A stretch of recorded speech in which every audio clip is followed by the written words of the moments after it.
Welcome to Cinemophile, where we bring you the best in independent, documentary, and foreign films, and we talk to the people who made them. I'm your host, Mike Caspar, and you can find out more about the program by going to cinemophilepod.com. Austrian astronomer Karl is at the crossroads in his life and work. He finds his physicist wife growing distant and his job being reshaped by environmental crisis as thoughts about science, fascism, and his grandson's future spin above his head. Oh my gosh, the film is called Little, Big, and Far. We're joined today by the director, writer, cinematographer, and editor, Jem Cohen. Jem, welcome back to the program. Thank you, Mike. In this film, Little, Big, and Far, you certainly put forward some big questions by virtue of what some of the characters are going through in what I think you could safely refer to as an existential crisis in their own lives. Let's talk a little bit about what inspired this film. Well, among other things, I was kindly gifted a meteorite. It was actually at a film festival, the Biennale festival that's been very supportive over many years. And the head of the festival at the time, Hans Herk, decided to inaugurate a festival prize, which would be the gift of an actual meteorite. And I think I was the first recipient. So, I held this object in my hand, and when I looked into it a little bit, I read that it could be, 4.6 billion years old.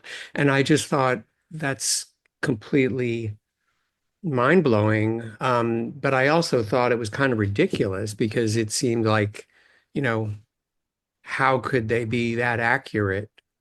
And then I thought, well, they're not kidding around.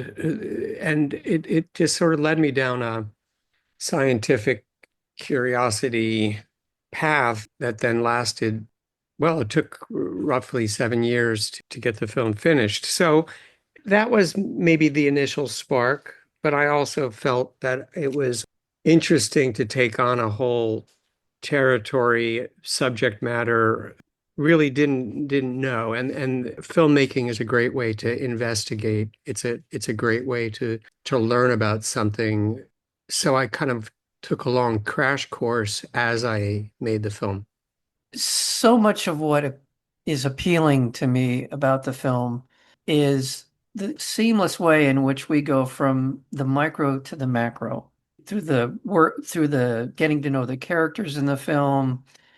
But there's something that in some ways becomes sort of unmoored from the story. The story is important in the sense of providing an arc to the film. But there's something that in your ability as a filmmaker to kind of pull us out of ourselves and sort of being grounded in the linear part of our experience as humans, but that I just truly appreciate. And I don't know exactly the right exact question to ask here, except that was that intentional? I guess that's the first thing I.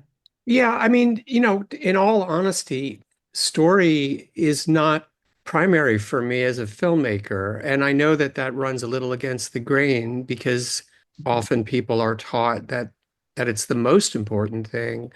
And I just don't really buy that. I think that what we are looking for is reverberation with our own lives, and we don't live our lives in neat narrative arcs, and occasionally we bump into them, but quite often we're dealing with a completely different way of being than that which we usually see in the movies. And so there is a whole realm of cinema that actually attends to other things than story, but story and storytelling have become just such absolutely dominant keywords that it's almost heresy if you make it known that they're just not your priority.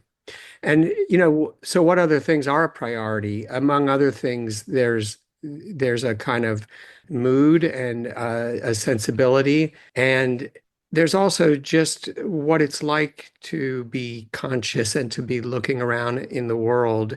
And it's very interesting to me to try to make a film that realistically touches on how we experience things.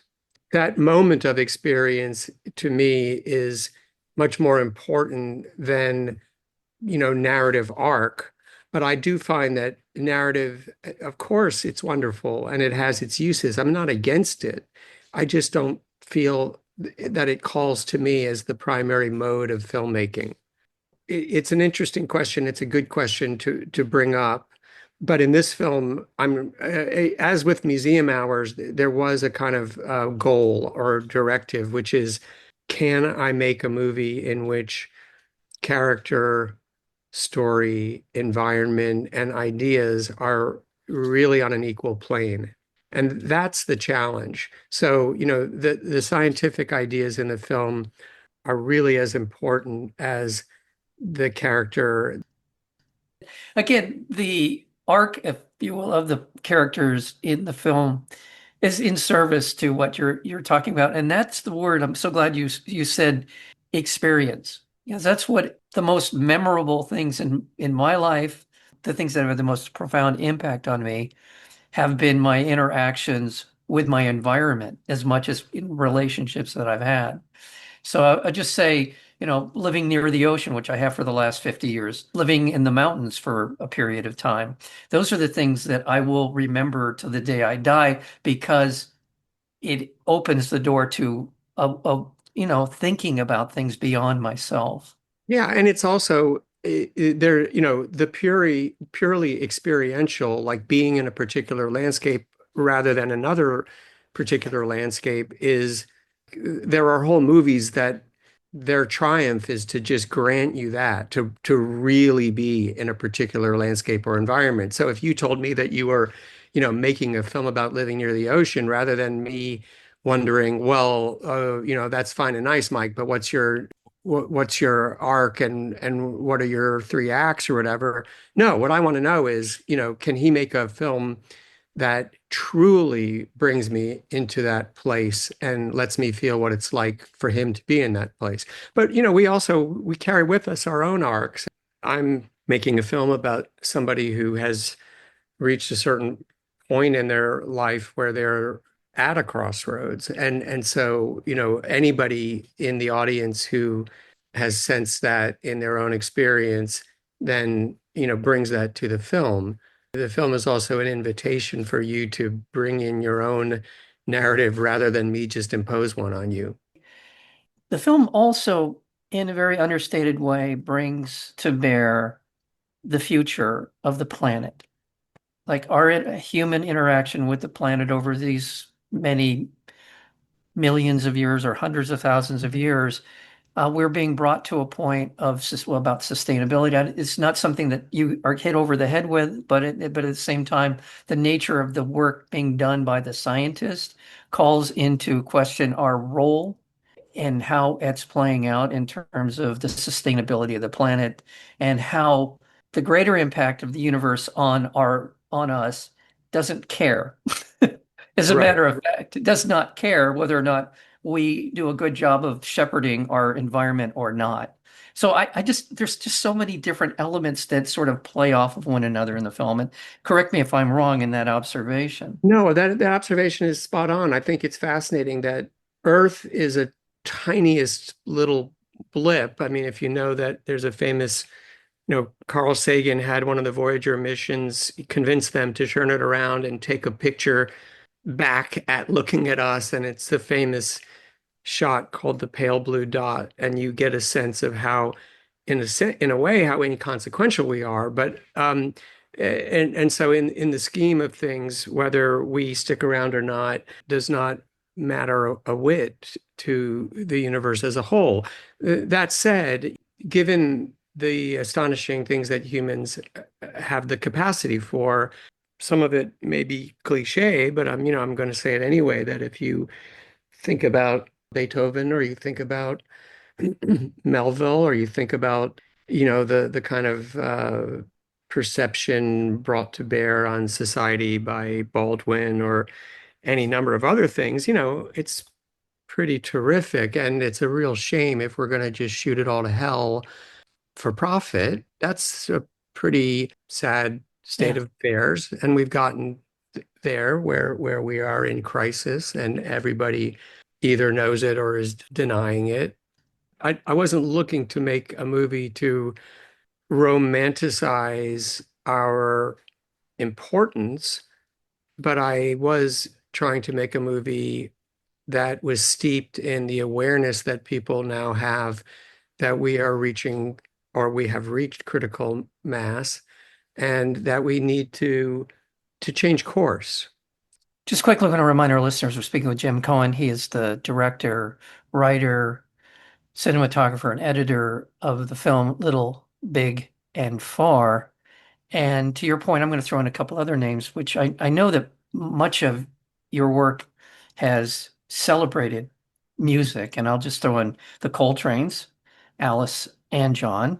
And I'll also throw a few others that I feel like, especially that near the opening of the film, we see that meteor storm or whatever that is, that amazing cosmic event taking place.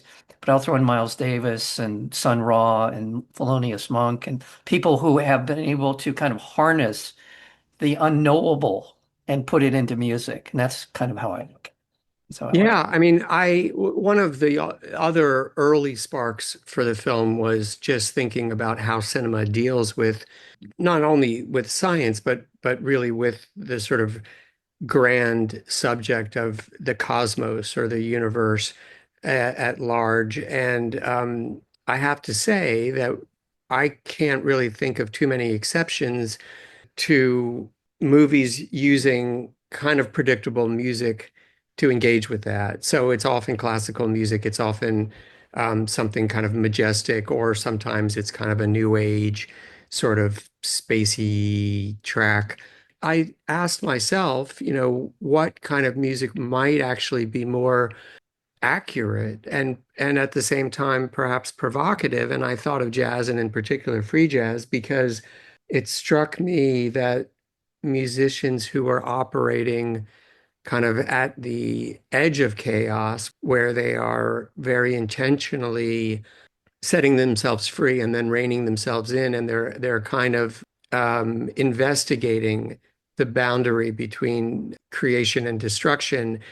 That whole realm of jazz is it just seemed to me really appropriate. And the minute that I tried the shot that you mentioned is the surface of a comet shot by the Rosetta mission, and I dropped the needle and I just thought that's it. That's perfect. I didn't quite know what I was getting into in terms of music rights, which I don't usually tangle with, given that I have a lot of musician friends that I can work with. But in this case, those two tracks, one by John and Alice, and it's actually, John Coltrane's kind of last band, and then another by Alice Coltrane having gone solo. Those were crucial aesthetic elements in the film.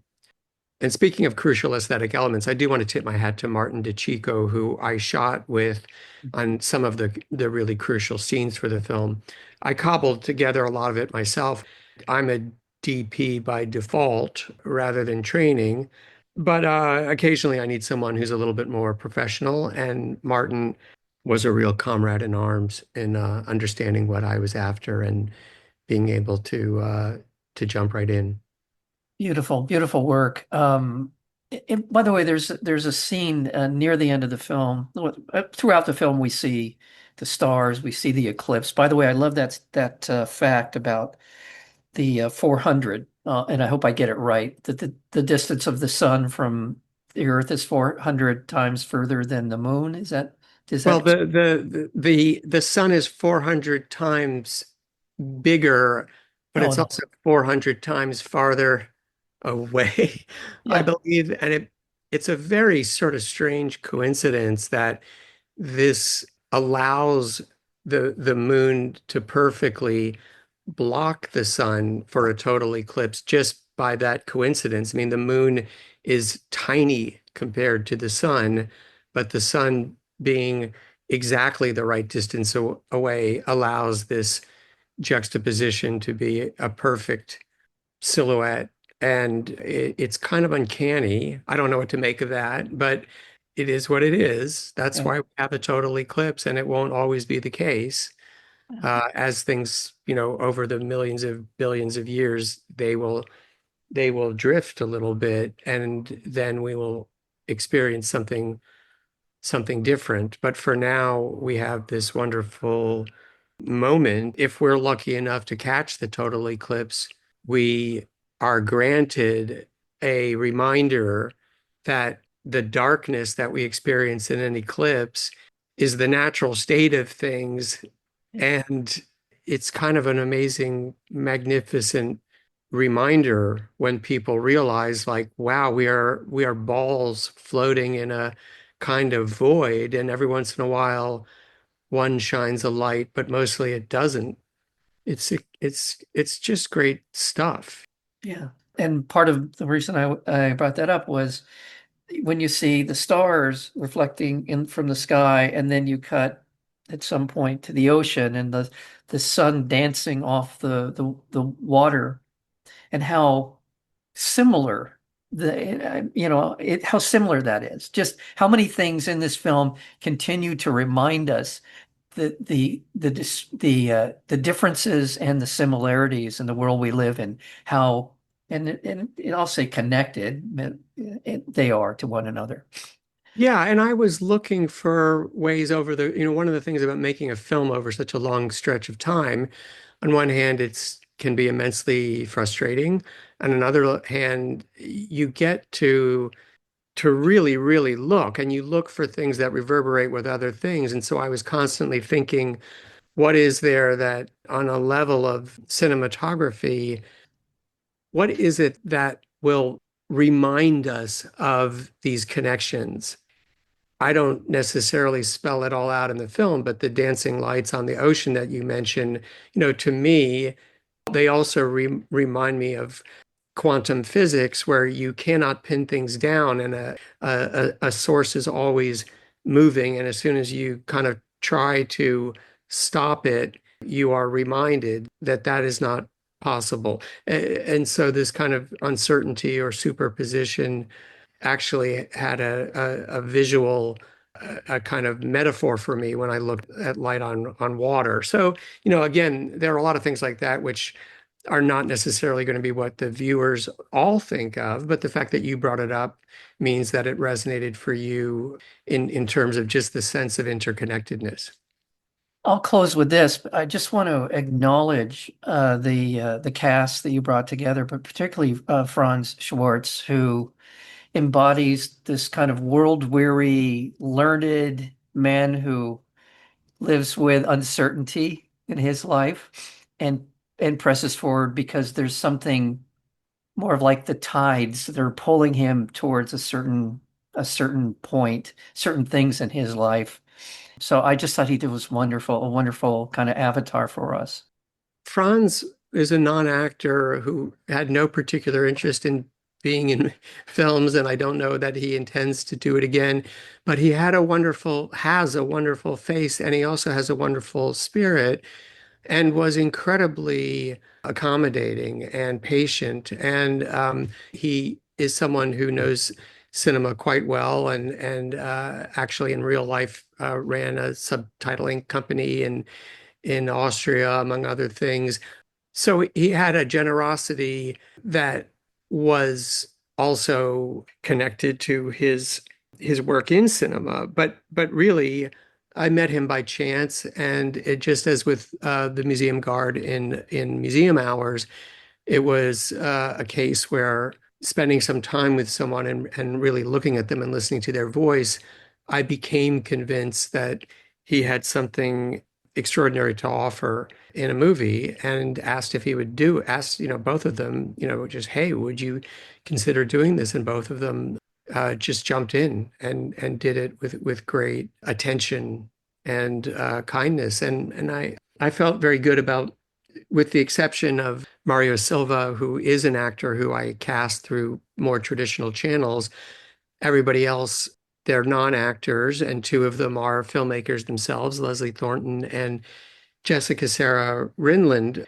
And both of those filmmakers are filmmakers whose own work has a lot to do with science. So it was another way of me bringing in people who could carry their own life experience and their own experience as artists into a role and then allow this kind of blurring of lines between what is documentary, what is nonfiction, and what is fiction. Again, that was I felt very lucky to be working with those people who both actually turned out to do terrific work.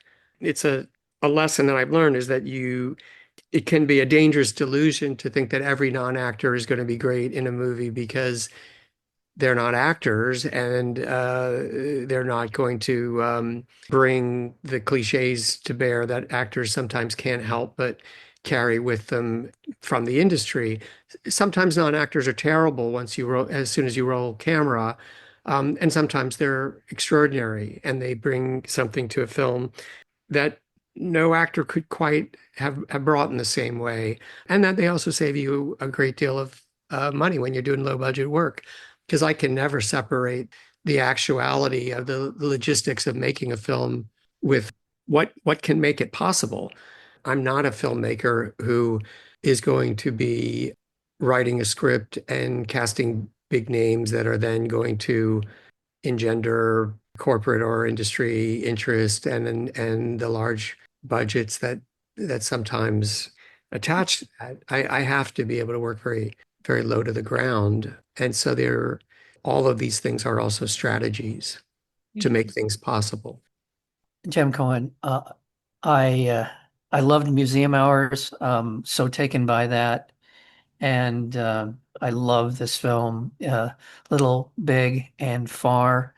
Congratulations on your work. I understand the kind of parameters of the way you approach filmmaking and what that means. It means you're making the films that you want to make, which at the end of the day, for me, is the most important. And I really, really, truly appreciate your time today and spending it with us.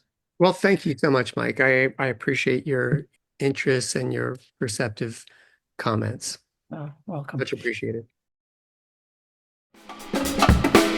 You have been listening to Cinemaphile with Mike Kaspar, the place where you will hear from the best in independent documentary and foreign filmmakers. Please check out our previous interviews as well as upcoming interviews and special programming by going to cinemaphilepod.com. We are also available on Apple Podcasts, Spotify, and YouTube, searchable under Cinemaphile with Mike Kaspar. Until next time, thank you for listening.